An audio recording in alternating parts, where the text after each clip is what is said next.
Role অবজারভারদের ভূমিকায় প্রশ্ন। WhatsApp chat প্রকাশ করে সরব Abhishek Bandyopadhyay. Roll observer C মুরুগানের ভূমিকায় সরব অভিষেক। সুপ্রিম কোর্টের নির্দেশ অমান্য করার অভিযোগ। কথা বলবো, আবির ঘোষাল রয়েছেন সঙ্গে। আবির, দেখো, তৃণমূল বরাবরই অভিযোগ করে আসছে যে হোয়াটসঅ্যাপে বিভিন্ন নির্দেশ দেওয়া হচ্ছে এবং তার কোনো লিখিত কোনো বিষয় কোথাও থাকছে না এবং কার্যত যে ভূমিকা পালন করা উচিত নির্বাচনী আধিকারিকদের, তারা সেই দায়িত্ব তো পালন করছেন না, বা যারা যে দায়িত্ব পালন করতে চাইছেন সেখানে অন্য রাজ্যে সেই কাজটি করছেন। এবং এই চ্যাট সামনে এনে সেই বিষয়টি তৃণমূল কংগ্রেসের তরফ থেকে তুলে আনার চেষ্টা করা হয়েছে। এদিকে অভিষেক উল্লেখ করেছেন যে সুপ্রিম কোর্টের নির্দেশ অমান্য করে মাইক্রো অবজারভার দিয়ে ভোটারদের নাম বাদ দেওয়াচ্ছে নির্বাচন কমিশন, এবং হোয়াটসঅ্যাপ চ্যাটের যে স্ক্রিনশট প্রকাশ্যে এনে তিনি এই অভিযোগের কথাই বারবার ধরে উল্লেখ করেছেন। এর আগেও দেখতে পাওয়া গিয়েছে যে মাইক্রো অবজারভারদের যে ভূমিকা, সেই ভূমিকা নিয়ে তৃণমূলের তরফ থেকে মমতা বন্দ্যোপাধ্যায় ছাটা চিঠি দিয়েছেন।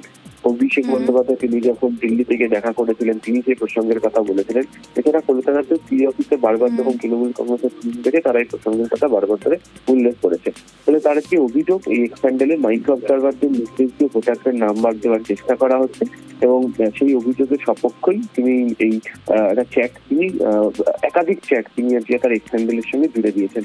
একই সঙ্গে তার বক্তব্য যে সুপ্রিম কোর্টের নির্দেশ ছিল যে দায়িত্বগুলো পালন করবেন এই আরও বা ই আরোরা, সেক্ষেত্রে কি করে রোল অবজারভার যারা রয়েছেন তারা কি করে এই ধরনের নির্দেশ দেন? ফলে এটাও সুপ্রিম কোর্টের নির্দেশ অমান্য করাই অভিযোগ তিনি রেখেছেন এবং এই ভিত্তিতে দাঁড়িয়ে তারা যে আইনের লড়াইয়ে চালাতে চান, আইনের দ্বারস্থ হবেন সেই প্রসঙ্গের কথা এদিনকে উল্লেখ।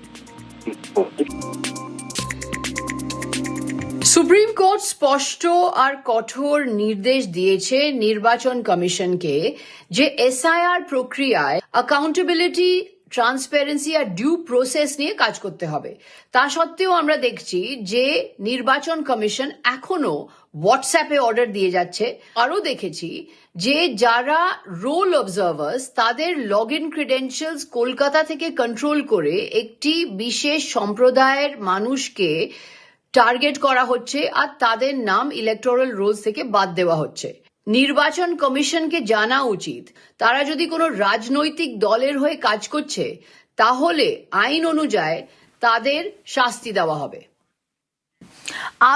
আগেও হোয়াটসঅ্যাপের নির্দেশ নিয়ে কমিশনকে নিশানা করেন মমতা বন্দ্যোপাধ্যায়।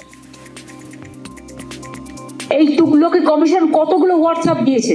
সকালে একটা হোয়াটসঅ্যাপ, ব্রেকফাস্টে একটা হোয়াটসঅ্যাপ, তারপরে একটু 10টা-12টা হলো আরেকটা হোয়াটসঅ্যাপ, লাঞ্চে আরেকটা হোয়াটসঅ্যাপ, চা কফি খাওয়ার সময় বিকেলে আরেকটা হোয়াটসঅ্যাপ, রিফ্রেশমেন্টের সময় আরেকটা হোয়াটসঅ্যাপ, ডিনার খাওয়ার সময় আরেকটা হোয়াটসঅ্যাপ, ঘুমোতে যখন গেল আরেকটা হোয়াটসঅ্যাপ, এবং যাতে এক এক রকম total confusion and contradiction and টোটালটাই ইলিগাল, টোটালটাই বেআইনি।